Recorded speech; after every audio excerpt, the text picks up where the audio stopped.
Баршаңызға сәлем. Есімім Назира, арнама қош келдіңіздер. Бүгін сізбен осылай ханымды духовкада пісіру рецептісімен бөліскім келіп отыр. Өте керемет, күшті рецепт, дәмді тағам және жылдам дайын болады. Видеомды соңына дейін қарап, арнама тіркеліп, лайк басып, достарыңызбен бөлісіп қоюды ұмытпаңыз. Бұл тағамды дайындау үшін мен ең алдымен қамырымды иілеп аламын. 1 шай қасық тұзға 200 грамм суды құйып, үстіне шамамен 300-400 граммдай ұн салып, қамырды осылай иілеп дайындап аламын. Сосын бір 15-10 минутқа қойып қоямын демалдырып. Енді ішіндегі салмасын дайындайтын боламын. Ол үшін маған жуа, картоп, сәбіз және де тауықтың бір аяғы қажет болды. Енді сіздер қалауларыңызға қарай сиырдың етін пайдалансаңыздар болады, жоқ әлде фарш қосып жасасаңыздар да болады. Мен үйдегі бар азық-түлікпен жасадым. Осылай майдалап, көбіктап, турап, картошканы, сәбізді үккіштен өткізіп, және де тауықтың етінде өте майда етіп тураймын. Осылай турап дайындап алып, үстіне дәміне қарай дәмдеуіштер, меніңкі фаршқа арналған дәмдеуіш, тұз, сосын тауықтың етіне арналған дәмдеуіш қостым. Енді міне қамырым дайын болды. Дайын болған қамырымды 2 бөлікке бөліп, әдемілеп зуалас деп дайындап аламын. Зуалас деп болған соң және тағы 10 минут демалдырып аламын, бетін жауып. Сосын қамырды жаюға кірісемін.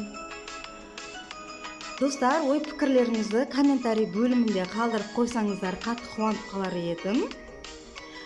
Қамырды осылай жұп-жұқа етіп жайып, үстіне сұйық майды құйып, бүкіл жеріне жақсылап майды жағып, дайындап алған салманы ішіне саламын да осылай ораймын жақсылап.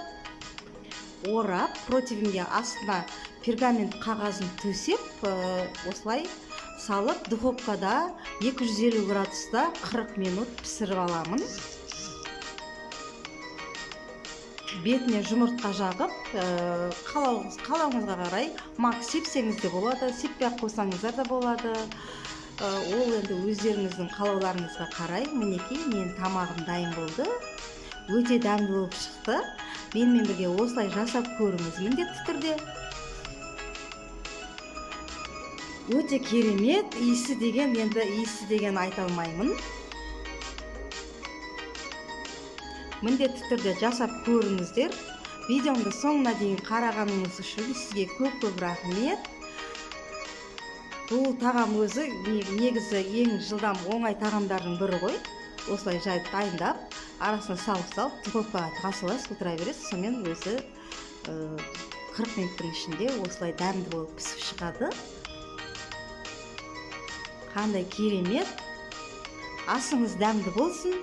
Енді мендегі VIP International компаниясының кофесі. Бұл кофе адам ағзасына өте пайдалы, витаминдерге бай. Құрамында кофеин жоқ, қант жоқ, дәмі деген керемет. Мен сізге осы кофені алып ішуді ұсынамын. Алып ішіңіз міндетті түрде, керемет дәмі. Асыңыз дәмді болсын. Арнамда менімен бірге болғаныңыз үшін көп рахмет.